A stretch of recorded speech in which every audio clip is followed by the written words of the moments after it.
This dictation material has been obtained from official para 23.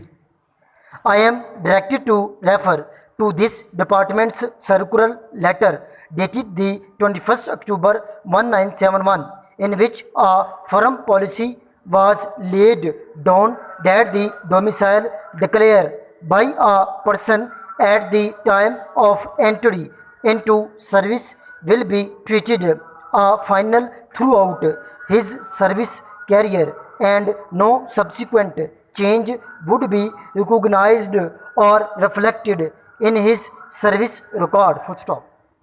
These instructions may apply to serving government departments, but there is no restriction on candidates applying for different jobs that the domicile declared while applying on an earlier opportunity will not be allowed to be changed. Full stop.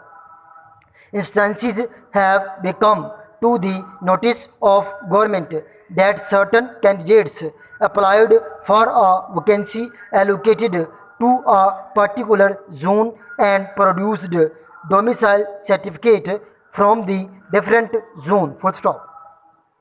It was further desired that officer in charge of an office or department who have custody of serve record of employees working under them must examine service books, service rolls of all employees under their charge, and ensure that the change, if any, is taken care of well before retirement of the persons concerned, and necessary action is taken against the persons responsible for tampering with official record. Full stop.